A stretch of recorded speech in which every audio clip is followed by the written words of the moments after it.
किमपेतमपेतकृत्यम् द्वैपायनो विरहकातर आजुहाव पुत्रेति तन्मयतया तर्वोऽभिनेदुः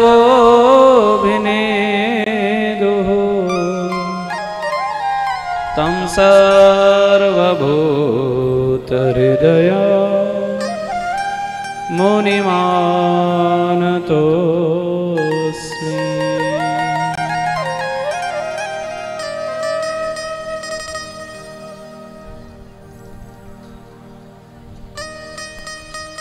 भगवत चरणारविंदानुरागी भक्तजन के पावन प्रसंग श्रीमद् भागवत का दशम स्कंध। ऐसे भगवान के निष्प्रिय भक्त जिनको भगवान के प्रेम के सिवाय दूसरा कोई इच्छा नहीं है, ऐसे भक्तों की कथा श्रीमद् भागवत। कल हमने गोवर्धनोद्धार का प्रसंग सुना और इसी में आगे गति करते हुए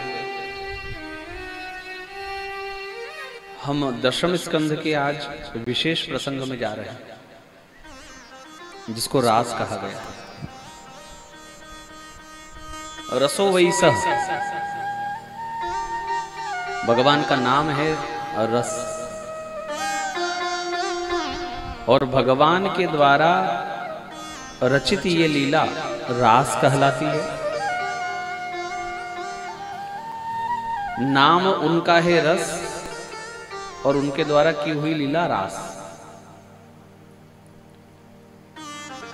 हमारे पास में एक इंद्रिय है जिसका नाम है रसना।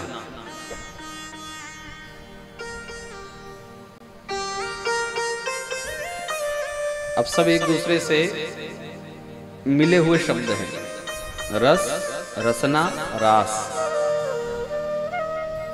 हमारी जिह्वा को हम रसना भी कहते हैं, रस देने वाली। और यही एक इंद्रिय ऐसी है जो पूरे शरीर में सबसे ज्यादा बलवान है, सबसे ज्यादा शक्तिशाली इंद्रिय। देखो, सारी इंद्रियों का एक समय होता है। एक समय था जब हाथों में बहुत बल था, एक समय ऐसा आता है जब बल नहीं रहता। एक समय था जब पैरों में बहुत बल था, एक समय ऐसा था जब आंखें बहुत अच्छा देखती थी, एक समय ऐसा था जब कान बहुत अच्छा सुनते थे। किंतु धीरे धीरे इन सब इंद्रियों को क्या होता है, या तो पूर्व में या अंत में ये बलहीन हो जाती है। पूर्व में मतलब बचपन में, बचपन में इन इंद्रियों में इतना जोर नहीं, बुढ़ापे में भी नहीं, बीच में थोड़े समय के लिए जवानी में इन इंद्रियों में शक्ति होती है। किंतु जिह्वा को देखो आप कि जिह्वा बचपन से भी वैसी है, जवानी में भी वैसी है, और आंखों से दिखे नहीं, कानों से सुनाई ना दे, तब भी जिह्वा बुढ़ापे में भी वैसी है। उसको 90 वर्ष का हो जाए ना, तब भी उसको खाने में वही चाव है। हाँ, चाहे पेट सांस ना दे रहा हो, चाहे डॉक्टर ने मना कर दिया हो, मीठा मत खाना, तीखा मत खाना, आप तुमसे सहन नहीं होगा, बीमार पड़ जाओगे, और फिर भी ये चटोरी जिह्वा अत्यंत बलवान है। व्यक्ति को मालाएं पहनने को मिलती है ना, तो वो भी जिह्वा के कारण, और किसी को जूते भी पड़ते हैं तो जिह्वा के कारण। एक इंद्रिय को भगवान ने काम दो दिए हैं, बोलने का भी इसी को दिया है और चखने का भी इसी को दिया है। बाकी सारी इंद्रियां दो दो हैं और काम एक है, और ये इंद्रिय एक है और काम दो है। तो ये थोड़ा सा आध्यात्मिक और मनन चिंतन का विषय है कि ये इंद्रिय सबसे बलवान है और इसी इंद्रिय के द्वारा आप भगवान को पा सकते हो। क्या बोलना है और क्या खाना है, इतना जिसने जीवन में समझ लिया उसने जीवन जीत लिया। यदि संयम पूर्वक धैर्य पूर्वक बोला गया शब्द उसकी कीमत होती है, तो उसी प्रकार नियम पूर्वक विधि पूर्वक भगवान को निवेदित किया हुआ प्रसाद लेने से शरीर की भी स्थिति ठीक रहती है।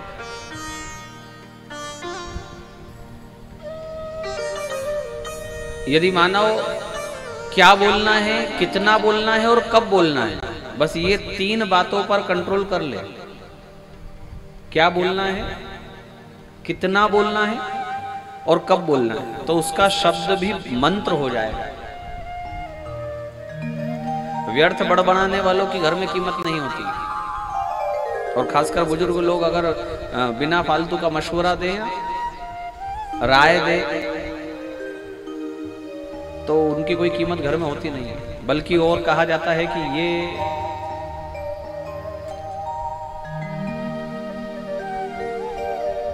बोलते क्यों हैं? हाँ, चाहे वो अम्मा जी हो चाहे बा साहब हो, उनका बोलना ही घर में दुश्वार हो जाता है। इसलिए अपने शब्द की कीमत करो। शब्द ब्रह्म है।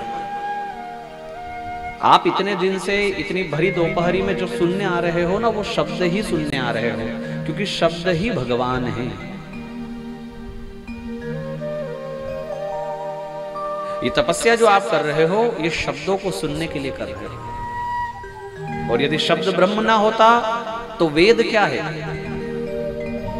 रामायण क्या है, महाभारत और भागवत क्या है? शब्द ही तो है।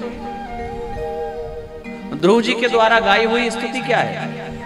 प्रहलाद जी के द्वारा गाया हुआ गान। कल आपने ब्रह्मा जी की इतनी सुंदर स्तुति सुनी, कल आपने नाग पत्नियों की इतनी सुंदर स्तुति सुनी। ये सब शब्द है, और शब्द से आप भगवान को प्रसन्न कर सकते हो। तो इतना मूल्यवान करोड़ों रुपए का शब्द व्यर्थ में बिना मांगे घर वालों को क्यों दो? मैं बुजुर्गों के हित में ये कथा में कभी कभी कहता हूं कि बोलना बंद कर दो घर में। आपको अगर अपनी इज्जत करवानी है, अपना सम्मान करवाना है, तो आप घर में बोलना बंद कर दो। घर के लोगों से मत बोलो। वो कुछ गलत करते हो, करने दो। कोई नुकसान हो रहा है, होने दो। तुमने तुम्हारा जीवन जी लिया ना, तुमने अच्छे से निकाल दिया। अब बिगड़ेगा तो उनका, सुधरेगा तो उनका। बिना मांगे राय मत दो। आप तो अपने जीवन का अनुभव उनको दे रहे हो, किंतु उनको लेने की कीमत तो हो भाई। उनको तो पड़ा हुआ हीरा मिल गया जमीन पर उसको कीमत नहीं होगी तो कांच का टुकड़ा समझकर फेंक देगा। आप तो लाख मूल्यवान हीरे जैसे शब्द दे रहे हो, किंतु सुनने वाला जौहरी तो होना चाहिए। और अगर जौहरी नहीं है तो फिर उसके सामने अपने हीरे परोसने से कोई मतलब नहीं है। इसलिए मौन हो जाओ। ऋषभ देव जी का अवतार कथा आती है।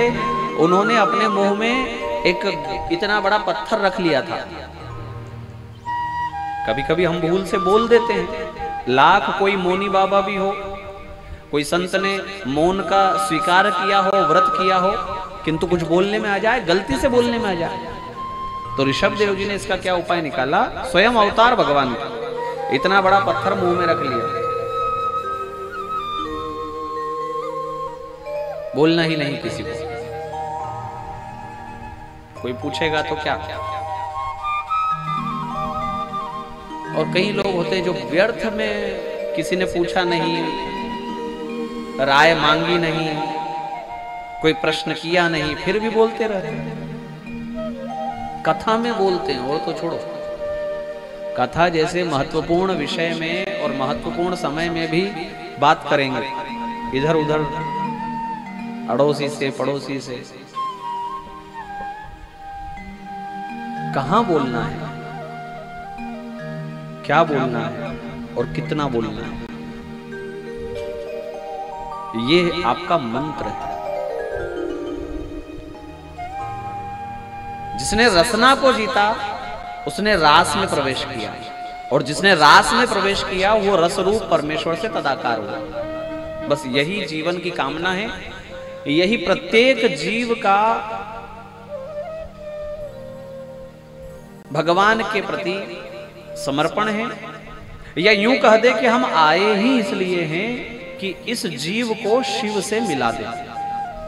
बाकी आपने कितना कमाया, कितनी जमीन जोड़ी, कितना मकान बनाया, कितनी दुकान बनाई, इससे वहां कोई लेना देना नहीं।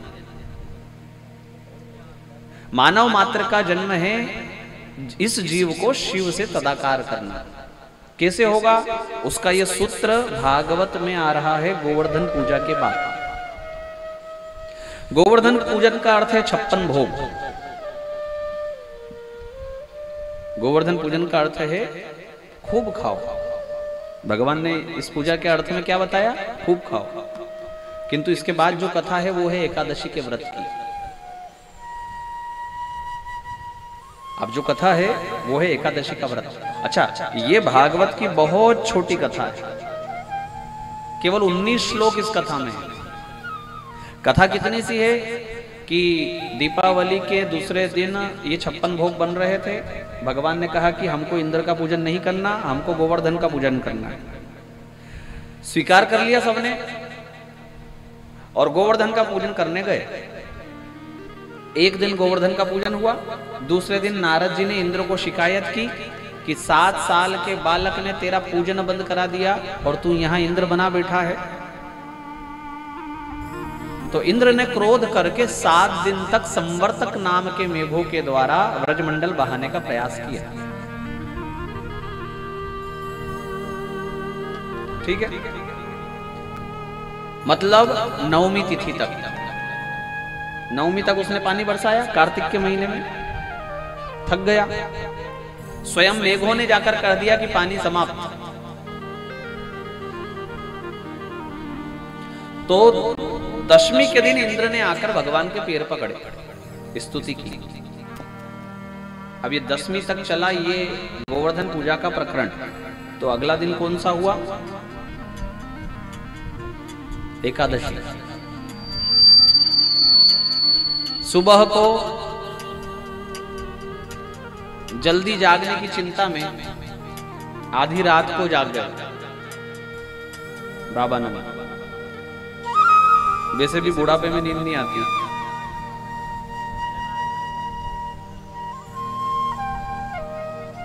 उनको कह दो कि सुबह जल्दी उठा देना तो वो आधी रात को उठा दे।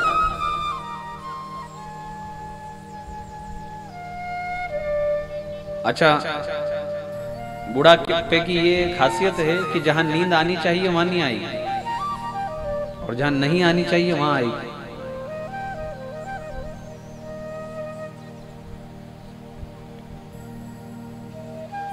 तो बाबा नंद आधी रात को उठे और बिना समय का ध्यान दिए स्नान करने गए यमुना जी में। परिणाम क्या निकला कि आधी रात को जल के देवता का अपराध हुआ। राक्षसी वेला में स्नान नहीं होना चाहिए। राक्षसी वेला है 11:30 बजे रात से लेकर 3:30 बजे रात तक। इतने समय में 2 कार्य की मनाही है, एक तो स्नान और दूसरा भोजन। विशेष पर्व को छोड़कर, जैसे कि जन्माष्टमी, उसमें रात में ही खाना पड़ेगा।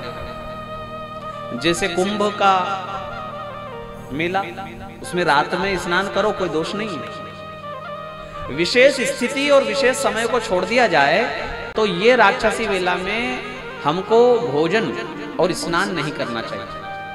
और वही अपराध किया बाबा नंद ने।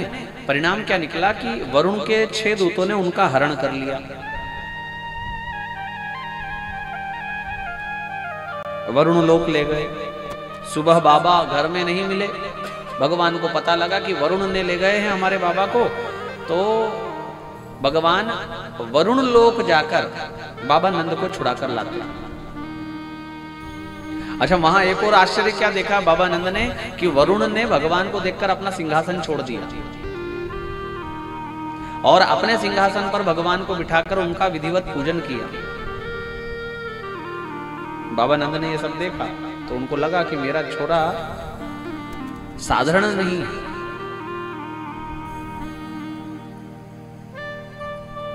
ये एकादशी के व्रत जो है ना, हमें व्रत के दिन ज्यादा चिंता हो जाती है कि अब क्या खाएं, और उस चक्कर में रोज दाल रोटी खाने वाला आदमी भी 4-4, 5-5 व्यंजन बना लेता है। थोड़ा मीठे में, थोड़ा चरखे में, थोड़ा खट्टे में हो गया, फिर तो उपवास। जिह्वा का मारा हुआ व्यक्ति उपवास में जिह्वा की ज्यादा चिंता करता है। थोड़ी चिप्स, थोड़ी छाछ, थोड़ा खिचड़ी, थोड़ा हलवा, थोड़ी साबूदाने की खीर, और रोज खाने वाला दाल रोटी, और बोले आज तो मेरी एकादशी है। जिह्वा के 6 स्वाद है, मधुराम्ल, लवण, कटुकषाय, तिक्त। भोग 56 नहीं 56,000 हो सकते हैं, किंतु स्वाद केवल 6 है, 7वां स्वाद नहीं है। मधुर यानी मीठा, कड़वा, तीखा, खट्टा, कषाय और तिक्त।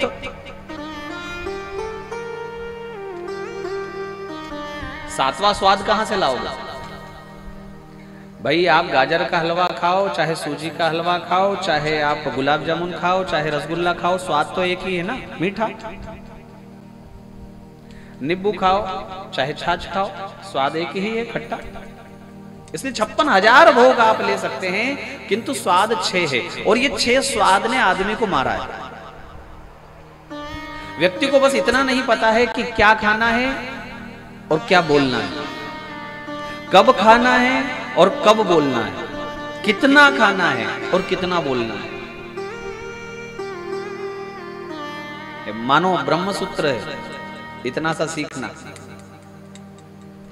फिर तो उसको सारी व्यवस्था बन जाएगी, शरीर भी स्वस्थ रहेगा, मन भी स्वस्थ रहेगा। किंतु बस इतनी बात समझने में कई बार जीवन लग जाता है, और कहीं तो जीवन खो देते हैं, पर इतना समझ नहीं पाते कि कहाँ बोलना है और कहाँ खाना है। चाहे जो मिला, चाहे जब मिला, चाहे जितना मिला खा लिया। घर से खाकर आए हैं, पेट भरा हुआ है, फिर भी किसी ने कहा गुलाब जामुन है खा लो, तो 4-4, 5-5 वहां गुलाब जामुन खा ली। फिर किसी ने लस्सी ला दी, वो पी लिया, और फिर बाद में कहते हो कि अरे बहुत पेट दर्द हो रहा है।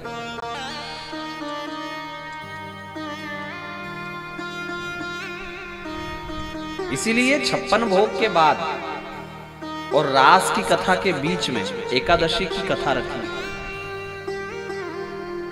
विज्ञान भी कहता है कि 7 दिन में, 15 दिन में एक बार पेट को आराम दो, थोड़ा उसको थोड़ा पचाने दो पहले का खाया हुआ।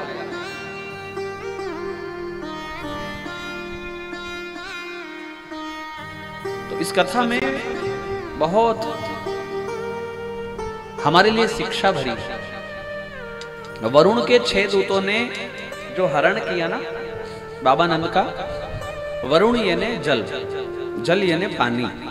जिह्वा में आता है पानी खाने की बात करने पर। इसका अर्थ है कि जिह्वा के देवता है वरुण। वरुण के 6 दूत हैं और जिह्वा के 6 स्वाद हैं। यही 6 स्वाद जीव का हरण करते हैं जब उसको उपवास करना होता है। जब उसने एकादशी नवरात्रि का संकल्प किया, बस उसी समय जिह्वा ने उसका हरण किया, और इससे जो बच गया वो रास में प्रवेश करेगा। जैसे कि गोपियां, कृष्ण तन कृष्ण मन, कृष्ण ही हमारो धन, ऊधो आठो याम हमें कृष्ण ही सो काम है। बोलना तो कृष्ण, सुनना तो कृष्ण, जीवन जीना तो कृष्ण, काम करना तो उसके लिए, तैयार होना तो उसके लिए। ऐसी गोपियां हो गई, ऐसा भाव हो गया उनको, तो उनको रास में प्रवेश मिला। भगवान का वचन था कि जब मेरी वेणुनाद आपको सुनाई दे अर्धरात्रि के समय, तब समझना मेरा बुलावा है। शरद पूर्णिमा की रात आई और उस दिन भगवान पिता रात्रि शरदोत्फुल्ल मल्लिका वीक्षिरन्तुं मनश्चक्रे योगमायामुपाश्रिता।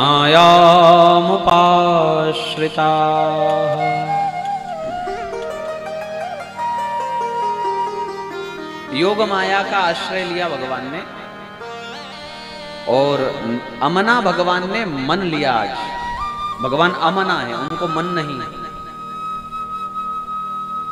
जो मन है ना हमारे पास, भगवान को मन नहीं, क्योंकि मन में इच्छा होती है और फिर कार्य करना पड़ता है। मन में तो इच्छा होती है कि हमारा घर 5 मंजिला हो जाए, पर इतना कार्य करने के लिए, और भगवान सामर्थ्यवान है किंतु उनको मन ही नहीं, उनको कोई इच्छा ही नहीं। जिसके पास मन ही नहीं वो इच्छा कहां से लाए? इसलिए भगवान की लीलाएं भी भक्तों ने उनको बताया, आपको क्या करना है धरातल पर आकर, ये भी भक्त उनको बताते हैं। भगवान अपने स्वयं इससे कुछ नहीं करते। भगवत इच्छा अमना होने के कारण भगवान ने यहां मन का स्वीकार किया और अपनी योग माया को आदेश देकर यमुना पुलिन आज एक ऐसा मंच बन गया जो कोई देखे उसकी दृष्टि ना हटे। ऐसा कदम्ब का वृक्ष, उसकी छैया, ऐसे सुंदर चंद्र की चांदनी छिटक रही है, ऐसा निर्मल प्रकाश है, थकावट का कोई काम ही नहीं, न ज्यादा सर्दी है न ज्यादा गर्मी है। ऐसी व्यवस्था भगवान ने तैयार कर दी और स्वयं बड़ा सुंदर सज धज कर यमुना पुलिन पर आकर कदम्ब के वृक्ष के नीचे ठाड़े भये और वही उनकी त्रिभंगी ललित अदा, एक पैर के ऊपर दूसरा पैर, एड़ी ऊंची, घुटना लचका हुआ, कमर लचकी हुई, वक्षस्थल लचका हुआ, थोड़ा मुखमंडल बाएं कंधे की तरफ झुका हुआ है, दृष्टि अध खुली है। उसी समय भगवान ने बांसुरी को अधरार्पित किया और अपने प्राण जो ही उस बांसुरी में पूरे, तो उस निर्जीव बांसुरी ने निर्जीवों को सजीव कर दिया और सजीवों को निर्जीव कर दिया। वो वेणुनाद वायु के अश्वों पर सवार होकर जब गोपिकाओं के कर्णपुटों में प्रवेश करता है तो मानो सबका मन हाथ से गया। यहां लिखा है कि वो रात आ गई है, तारात्रि ही कह करके सुखदेव जी ने कहा वो रात आ गई। कौन सी रात आ गई इसके विषय में नहीं कहा, क्योंकि भगवान के अनेक अवतारों में भगवान ने श्रृंगार भाव से जिन जिन ने भक्ति की है उन सबको आज की रात का वचन दिया है। न केवल कृष्ण अवतार में अपितु राम अवतार में भी जिन्होंने भगवान से श्रृंगार भाव से मिलन की उत्कट इच्छा प्रकट की, उनको भगवान ने आज का वचन दिया। और तो छोड़ो, स्वयं भोले शंकर शिव जी भी भगवान को आज मिलने के लिए आए। इसलिए यहां लिखा है तदनंग वर्धनम, अनंग का वर्धन करने वाला अलौकिक काम, ये भगवान का गीत उसको बढ़ाने वाला है। इसको सुनकर गोपियों की क्या स्थिति हुई? दुह्यन्तो भिययुः कश्चित् दोहम हित्वा समुत्सुकाः पयोधेश्रित्य संयाव मनुदवास्या पराययुः लिम्पन्त्यः प्रमृजन्त्योऽन्या अंजन्त्यः काश्चलोचने व्यत्यस्तव वस्त्राभरणाः काश्चित् कृष्णान्तिकं ययुः।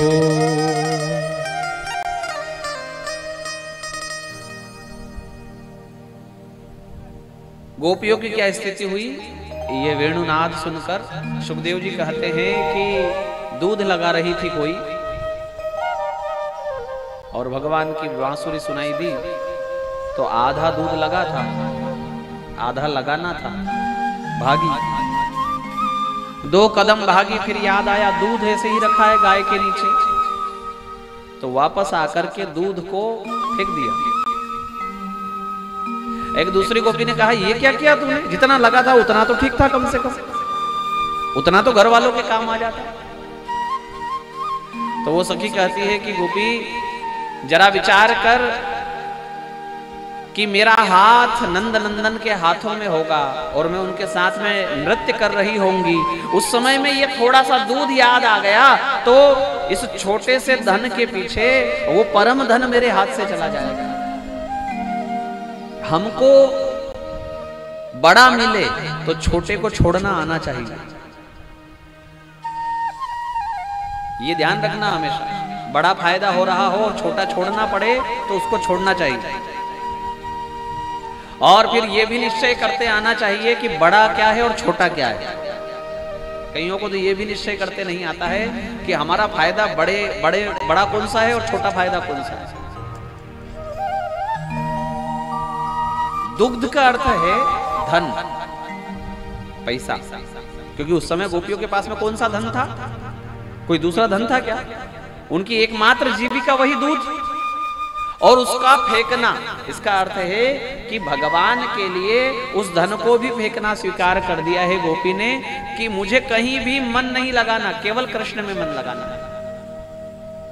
अच्छा देखो, इससे बढ़कर के माताओं के लिए, स्त्रियों के लिए होता है उनकी साज सज्जा, उनका घर। तो इन दोनों की स्थिति गोपी ने क्या की? पहले तो घर की बात करें तो आधा लीपा था किसी गोपी ने और आधा छोड़ा और भागी। हाथ में गोबर लगा था तो गोबर के हाथों से ही भागी। और एक सखी सासू जी की सेवा में थी, कोई अपने बच्चे को दूध पिला रही थी, कोई पति देव की सेवा में थी, सबको छोड़कर भागी। धन छोड़ा, परिवार छोड़ा, स्वयं का सजना सवरना।